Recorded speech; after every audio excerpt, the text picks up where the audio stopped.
This is Ryan Elliott for Boxing Social in association with Bedford down here at the Hustle and Bustle and Sims Gym today. With me, Joe Cordina. Joe, how are you, mate? Yeah, I'm not too bad, thank you, brother. Hope you're well.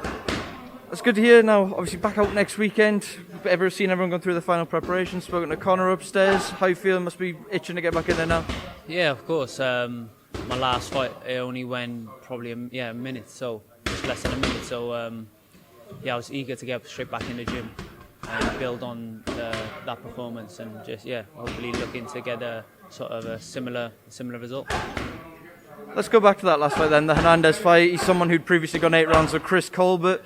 I know in fight week maybe you felt like you wanted to prove a bit of a point. How happy were you to put the exclamation mark on a performance like that with such an early finish? Yeah, it was great because obviously, like you said, he went a distance with Chris Colbert, 8 rounds, and he gave him a tough fight. He was like putting it on him. And there was a couple of other fights I watched him in, and he comes in game, and that's the only reason why we picked him.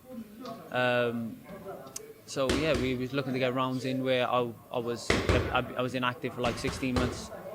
Then I went in, but everything we worked on in camp and everything we worked on in the changing room just came off to the letter T. So it was perfect, and now we move on. Quick night at the office. Did you think it would be that fast? No, I didn't. I'll be honest with you. But I knew we'd be able to catch him because in his previous fights he had been caught with big shots.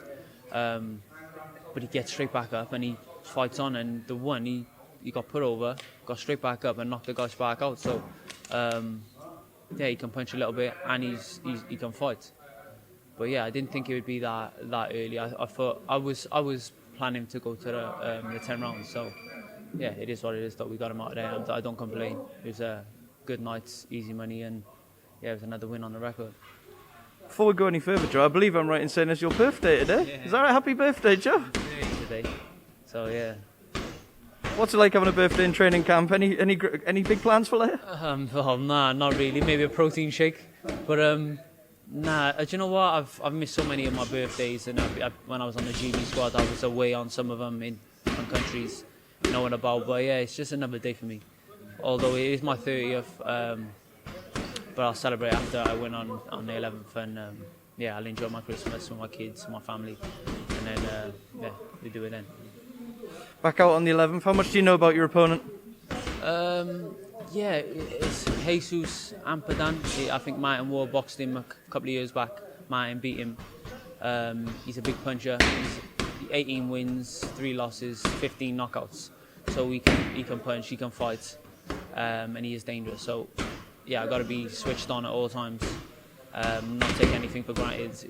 Martin Board beat him, but Martin's a quality fighter as well. So I just got to be focused and just practice everything we've been working on here in the gym. And I'm sure I'll get the job done. You touched on it before, after such a quick blowout last time, that 1 round job. How important was it for you to get some more rounds in before what could be a huge year for you next year? Yeah, it'd be good, but you've seen it plenty of times in the past. You get certain fighters that stop fighters in near enough every fight, but they go on and they do big things. I think it's just about building on what you're learning in the gym. And if you're going out and executing it straight off, I don't see it being a problem. Yeah, the rounds are good to get in, but you're doing plenty of rounds in the gym, hard rounds, and like in our gym here, we got some quality fighters coming through the doors. We're not shortage of rounds or hard spars or anything like that. So I don't think it'll affect me or anyone in my gym.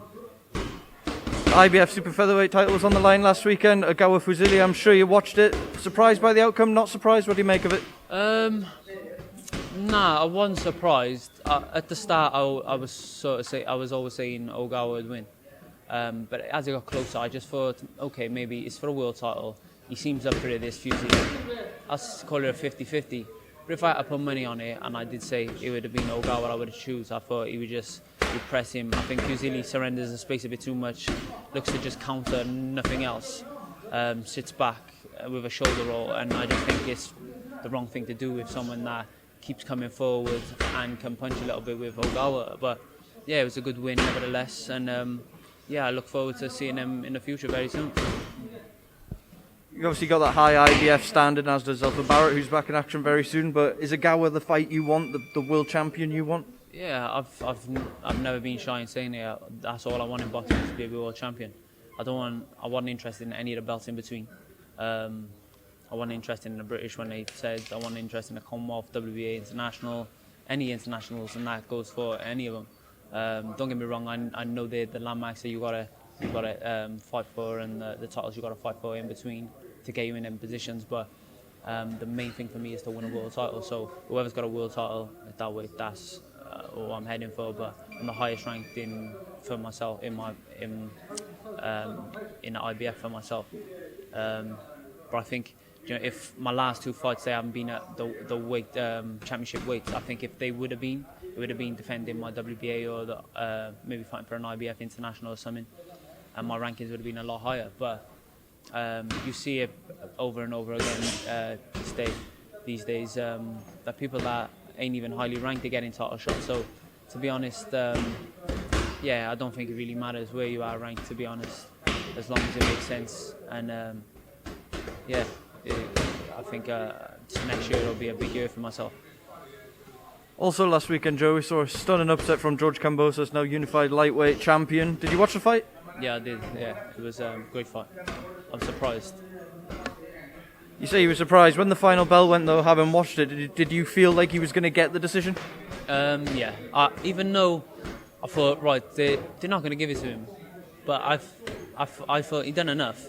And I just a lot of the Americans like the come forward fighter, the pressure fighter, which Lopez was coming forward. But I think his game plan was all wrong. I think he went out trying to blow him out in the first round. And bear in mind, everyone knows he struggles to make weight. He's massive for the weight, thick set. So for him to go out and try and bomb him out in the first round and give him everything, he had nothing left, and you could see he was plodding forward after 2 or 3 rounds, plodding. You didn't see him like that against Lomachenko because he was being smart. That wasn't him. But I think maybe now he'll decide to go up to light welter.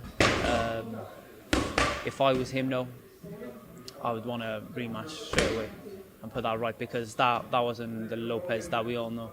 And it was a good fight though. Are you looking at these guys? We've got so much action in the lightweight division at the minute. We had last weekend, we've got Haney-Diaz, which I'll ask you about in a minute. But you look at these guys thinking, eventually, once you've taken care of business at super featherweight, you could be eventually facing one of these guys? Yeah, well, I'm a big super feather. I was fighting at lightweight. Big super feather. I want to win a world title at super feather first. I'm 30 today, so I ain't got too many more years left in the sport. I want to make some money. I've achieved everything so far that I wanted to in my career. Like going to the Olympics, Commonwealth Games, European champion, all that stuff. Now I turn pro and I'm almost touching a world title. So for me, I want to make money out of the sport now and secure my legacy, my family, and become a world champion. And if I do that at the super feathers, eventually I want to move up and make some big money and mix it with the Olympics. One fighter that I mentioned in your stable has a world title, Devin Haney, back in action against Jojo Diaz this weekend. Any sniff of an upset there for you? Nah, I think Devin Haney's a bit too smart. He's a lot bigger than Jojo Diaz. Although Jojo Diaz is more experienced in the bigger fights, I just think he's a bit too small. But who knows? We've seen what we've seen last week, and I think, probably 99% of the public got it wrong. I'd love to see whoever said Kambosos will win. I'd love to see their bet slips so that we know they're not chatting shit. But I can't see there being too many people that was saying that Kambosos was going to win. But we've seen upsets in the past, so we can never write that off. But I think Devin Haney's a bit too big, too smart, and will be too good on the night. Well, Joe, once again, happy birthday. Enjoy your birthday protein shake, and thank you for speaking to Boxing Social.